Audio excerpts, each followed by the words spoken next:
Le programme de la 7 TV, mesdames et messieurs, il est 13h. Bonjour et bienvenue dans ce journal. À la une de cette édition, à l'université Sainte-Sec de Ziguinchor, la coordination des étudiants a suspendu son mot d'ordre de grève et appelle à rejoindre les amphithéâtres le lundi 6 janvier. Le coordonnateur a révélé que des médiations ont été menées pour aboutir à cette fin. Malgré tout, il refuse la session unique avancée. Et puis retour sur la journée d'hier dans ce journal avec cette descente musclée de la gendarmerie à la 7 TV alors que plusieurs versions circule sur les réseaux sociaux. Depuis lors, la propriétaire elle-même a pris la parole hier pour dévoiler les dessous de cette affaire. Et puis, la sûreté urbaine a réalisé une importante saisie en démantelant un réseau de trafic de faux billets dans le département de Rufisque. Les policiers ont mis la main sur des coupures en dollars équivalent à 368,300 millions de francs CFA. Un commerçant a été arrêté.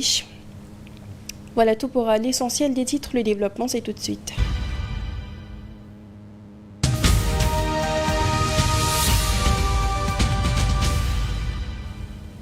Pour commencer donc, des nouvelles des étudiants de l'université Sainte-Sec de Ziguinchor à l'approche de la reprise le 6 janvier prochain, c'est-à-dire lundi. La coordination des étudiants de l'université a suspendu son mot d'ordre de grève décrété depuis le 22 novembre dernier. Appelle tous les étudiants à rejoindre les amphithéâtres à la rentrée. Selon leur coordinateur, Radim Diène, des personnes de bonne volonté, ont joué la médiation entre les différentes parties. Toutefois, les étudiants rejettent toujours la session unique proposée par le conseil académique de l'université. Nous y reviendrons avec Mamadou Kanté qui était en discussion avec le coordonnateur.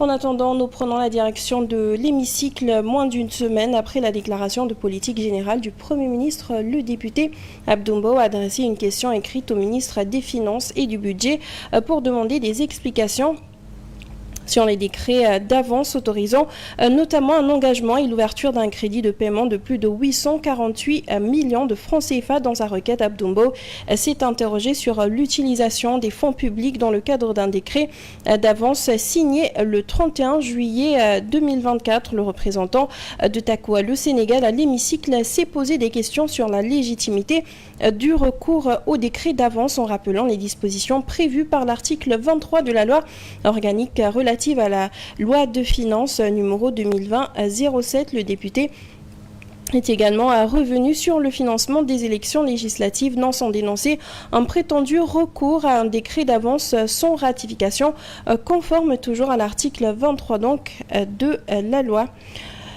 Et puis, retour sur la journée d'hier à 7 TV avec la descente musclée des gendarmes. Un important dispositif a été déployé pour une supposée saisie pour une vente aux enchères.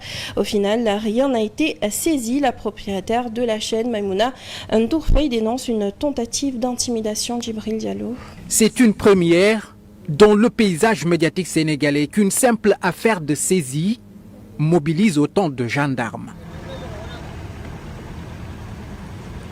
Il était 9h du matin ce jeudi, quand 5 véhicules de la gendarmerie débarquent devant les locaux de la 7 TV à la surprise générale des travailleurs, mais surtout de la présidente directrice générale Maïmouna Ndourfaye, alitée depuis 2 semaines. Honnêtement, dans un premier temps, j'ai cru peut-être qu'on avait commis un délit d'atteinte à la sûreté de l'État. Parce que je ne vois pas qu'est-ce qui pourrait expliquer la mobilisation de 75 gendarmes lourdement équipés pour venir, soi-disant, matérialiser une opération de saisie qui n'existe pas et qui ne repose sur aucune disposition juridique. 75 agents de la gendarmerie bien équipés accompagnent des commissaires priseurs venus effectuer une prétendue saisie. Sur quelle base? C'est la question que se pose tout le personnel, car l'affaire est toujours pendante devant la justice et la décision est inexécutoire. D'ailleurs, les deux parties devront se présenter le 13 janvier, comme il est bien mentionné sur cette ordonnance de justice. Cette descente musculée de la gendarmerie ressemble alors à une intimidation que Maïmouna Ndourfaye condamne. On nous dit souvent que c'est une affaire qui oppose deux privés. Mais je constate malheureusement que l'une des parties est fortement soutenue. Les gendarmes dépendent du ministre des Forces armées, du haut commandant de la gendarmerie. S'ils ont pu mobiliser la gendarmerie en faisant fi des ordonnances du juge qui a fixé une audience pour le 13 janvier, en faisant fi des dispositions juridiques qui ne permettent pas une opération de saisie ou quoi que ce soit dans le genre, c'est qu'ils sont soutenus. La chaîne de télévision 7TV, lancée en 2018 et qui est d'ailleurs devenue très vite incontournable dans le paysage médiatique sénégalais, subit des attaques et manipulations de tout genre depuis quelque temps. Des gens de mauvais augure ont fait circuler la rumeur de la saisie et de la vente aux enchères du matériel de 7TV sur des réseaux sociaux. La PDG dément et rassure le personnel et les téléspectateurs. Le matériel de 7TV ne peut pas être saisi. Rien ne sera saisi d'ailleurs. Il n'y aura aucune vente aux enchères. Tout cela relève d'une grotesque manipulation. Les gendarmes avaient interdit toute prise d'image.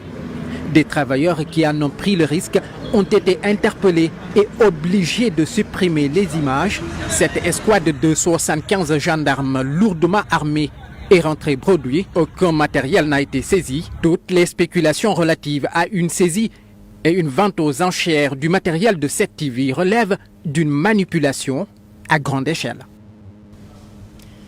Début de grève pour les syndicats de la santé qui réclament régularisation et alignement des accords pour tous les agents. Une mobilisation qui, selon Chersek, président de la Fédération des syndicats de la santé, affiche un taux de satisfaction encourageant. Reportage depuis l'hôpital général de Grand Yoff avec Omar Thiam et Tamsir Kandji. Dans les couloirs de l'hôpital général de Grand Yoff, le vide. Un vide constaté jusque dans les salles de consultation, qui coïncide avec le premier jour de grève des 10 syndicats de santé. Bon, la situation de grève a été assez respectée aussi bien à l'hôpital principal que dans les régions périphériques, que ce soit Ziguinchor, Kédougou ou Matam. Et ça nous montre aisément que les gens sont décidés et très déterminés pour l'aboutissement de nos revendications. Chersek et compagnie ont différé tous leurs rendez-vous, à l'exception des urgences. Une façon de remettre sur la table leur vieille doléance. C'est la volonté uniquement qui manque. On leur a fait des propositions concrètes qui ne coûteraient absolument rien à l'État et qui devraient permettre de pouvoir le régler. Sur le recrutement, ce n'est pas nous qui avons décrété. Sur 197 000 agents, vous ne pouvez pas comprendre qu'on veut un référentiel en disant que nous voulons avoir une couverture sanitaire universelle, alors que vous ne voulez pas investir. La Fédération des syndicats de la santé ne comprend pas la motivation derrière la baisse du budget consacré à leur secteur. Il pointe du doigt une absence de rupture. Sur 45 établissements publics de santé, il doit se partager 29 milliards. L'année dernière, c'est 27 milliards. C'est un budget de 261 milliards. Et ça pose un problème. Vous prenez tout ce que vous avez ponctionné, vous le versez dans des zones où, dans le passé, ce n'est pas moi qui l'ai dit, dans le cadre du rapport de la Cour des comptes, que c'est là où il y a les dérapages budgétaires. Que ce soit en termes de surfacturation ou bien en termes d'équipement et de matériel qui n'est pas du tout bon. Les syndicalistes annoncent faire corps pour faire peser de tout leur poids sur la balance, avec en premier lieu une assemblée générale le 9 janvier, avant une grande manifestation prévue le 21 du même mois. La sécurité aérienne également au cœur des préoccupations. Cette semaine, les contrôleurs aériens du centre ATS alertent sur la vétusté des équipements et le manque de personnel. Sidi Mohamed Ndiaye, président de leur association, prévient que des mesures restrictives pourraient impacter le trafic aérien si la SECNA ne réagit pas au plus vite. Les contrôleurs aériens du centre ATS, qui regroupe le centre régional de la navigation africaine aérienne de Dakar et la tour de contrôle de l'aéroport de Diass, vivent des lendemains difficiles. Et c'est arrivé à un niveau d'une criticité quand même élevée. Parce que pour le contrôle aérien, quand on parle de non-réception de plan de vol, ça veut dire concrètement non-réception du contrat qui nous lie avec l'avion. Et si on ne reçoit pas le contrat qui nous lie avec l'avion, on gère un avion de manière aveugle. S'il est vrai qu'ils ont sur leurs épaules la responsabilité du guidage et la sécurité de tous les avions, civils et militaires, en l'air ou au sol, cependant, leur situation va de mal en pis. Alors, il y a aussi le fait que la charge de travail augmente. En réalité, l'espace de Dakar est un espace très prisé Et en plus de tout ça, il y a un problème d'effectif qui est là depuis Mathieu-Salem. Face à leur sort, ils comptent prendre des mesures restrictives. Ça, c'est vraiment à défaut que la SECNA mette son plan de contingence. Parce que dans ces cas particuliers, le plan de contingence doit être activé pour permettre aux contrôleurs aériens de gérer en toute tranquillité le flot de trafic qui traverse notre espace. À défaut de cela, nous allons prendre nos propres mesures. Et ces mesures-là pourront aller jusqu'à un arrêt de travail, donc à savoir une grève. Les contrôleurs aériens du centre ATS de Dakar disent avoir commencé depuis 2019 à lancer des alertes et n'ont cessé de prévenir depuis lors les autorités de la SECNA, de l'ANACIM et du ministère de tutelle. Mais depuis, la situation ne cesse de s'aggraver. Et dans un autre registre, les scandales de corruption continuent d'éclabousser les institutions publiques. La direction de la sécurité publique a retiré les agents de sécurité de proximité de la circulation. Une décision prise après la circulation d'une vidéo virale montrant un ASP corrompu. Retour avec Kadir Sissé sur les origines de cette agence et les raisons qui avaient motivé sa création.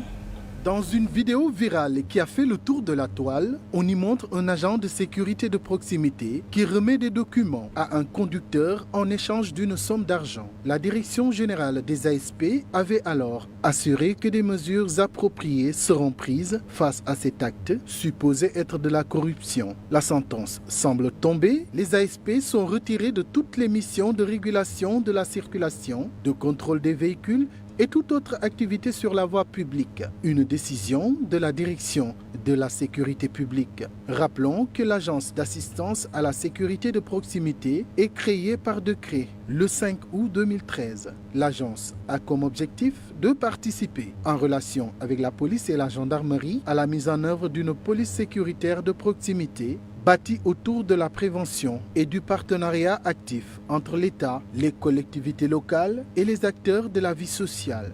Elle est constituée de jeunes Sénégalais dont l'âge est compris entre 22 ans et 40 ans. Ils sont 10 000 agents à être déployés sur l'étendue du territoire national. On les retrouve dans les secteurs de l'administration comme la police, la gendarmerie, les eaux et forêts et les collectivités territoriales. Ces ASP, très souvent cités dans des affaires de corruption, ont été pourtant formés pour promouvoir les valeurs citoyennes et sensibiliser dans les missions de prévention, d'assistance et de secours.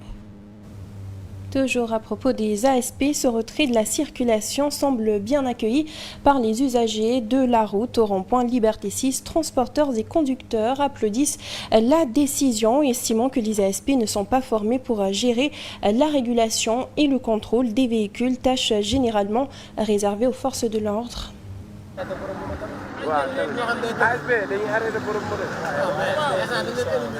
Les agents de sécurité de proximité retirés de la circulation, les Jakartamen applaudissent. La nouvelle sonne comme une délivrance chez ces conducteurs de deux roues. Comme ils ont été retirés de la circulation, moi je pense que notre calvaire est terminé. Ils disent avoir vécu l'enfer sur les routes à cause de la présence des ASP qui dernièrement s'étaient arrogés des missions qui n'étaient pas les leurs. Des tâches telles que la régulation de la circulation et le contrôle des véhicules. J'ai été intercepté à maintes reprises à cause des ASP. Ils agissaient de façon assez brutale. Après l'interpellation, ils prenaient nos clés qu'ils remettaient aux policiers qui supervisent les opérations de contrôle. Les ASP ne sont jamais seuls sur les routes. Il y a toujours un policier à côté. Ils nous traquaient partout. Il y a toujours un policier à côté, mais ce sont les ASP qui nous demandaient de payer l'amende forfaitaire qui varie entre 5 000 et 6 000. Les Jakartamen ne sont pas les seuls à se réjouir de la décision prise par la direction de la sécurité publique. Dans ce garage qui s'est autoconstruit sur l'un des flancs du rond-point Liberté 6, la nouvelle a été aussi bien accueillie. Je suis entièrement en phase avec cette mesure car les ASP ne sont pas assez qualifiés pour gérer la circulation et contrôler les véhicules.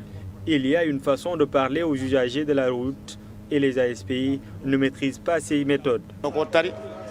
La mesure est entrée en vigueur le 31 décembre 2024. D'aucuns estiment que cela apaiserait les tensions sur les routes.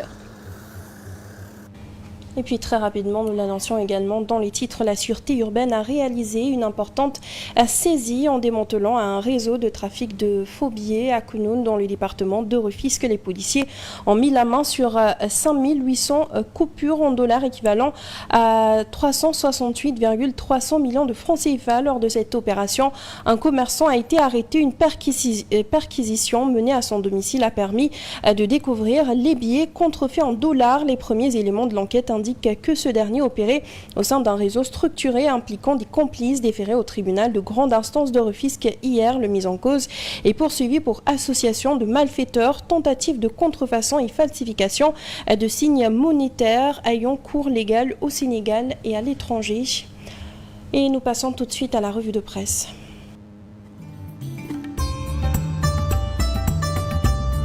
Bonjour. Divers sujets dont l'intervention des gendarmes dans les locaux de la 7TV font le menu des quotidiens parus ce vendredi. Le journal Tribune rapporte les mises en garde de Maïmouna Ndour Faye. Dans Vox Populi, la patronne de 7TV dénonce des gens tapis dans l'ombre qui ne trouveront la paix que lorsque nous serons rayés de l'espace médiatique, a déclaré MNF, qui raconte qu'à bord de 5 gros camions, 75 gendarmes lourdement équipés étaient dans les locaux de la 7TV pour saisir du matériel.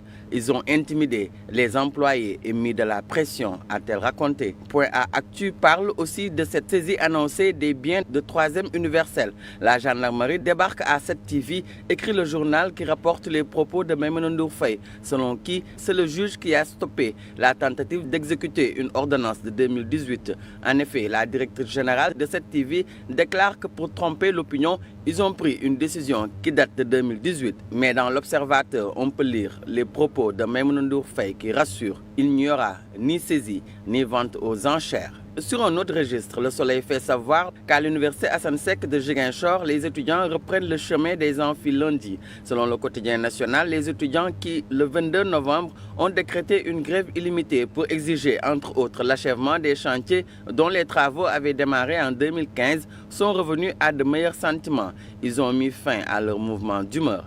Les étudiants de l'UASZ reprennent les cours mais regrettent la session unique.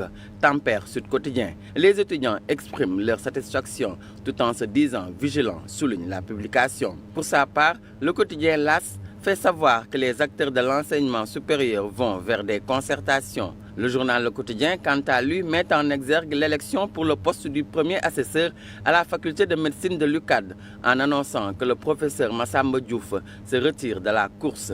Ayant été en ballottage avec le professeur Fatou Samba Ndiaye pour le poste de premier assesseur, le professeur agrégé en santé publique a pris la décision chevaleresque de retirer sa candidature sans même attendre une décision de ses pairs, informe Le Quotidien. Source A s'intéresse dans sa parution du jour aux dégâts liés aux inondations dans la zone nord et nord-est du pays. Le journal rapporte que le rapport de la direction de la prévention et des études économiques constate que du fait de ces inondations, globalement, les pertes sont estimées à 38 milliards de francs CFA dans le secteur agricole, 856 millions dans le secteur de l'élevage et 1,2 milliard dans les infrastructures. Sur le registre politique, à la une du journal Les Échos, c'est Abdoumbo qui charge le gouvernement. Les Échos rapportent que le député de l'opposition veut la lumière sur les décrets d'avance et exige des éclaircissements sur le financement des législatives anticipées. Walf Quotidien revient sur l'appel à candidature dans certains postes de la fonction publique, comme l'a annoncé le président Bassirou Diomaye Faye.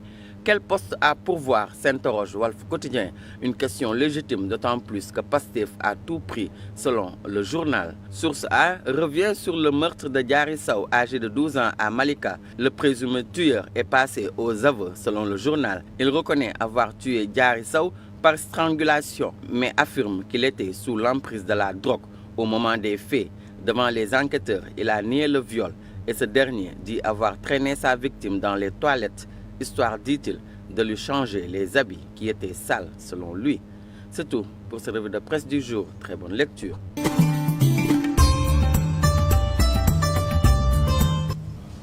Et c'est la fin de ce journal. Merci à vous de l'avoir suivi. À 14h, vous avez le Wolof. Merci, bonne suite de programme sur la 7TV.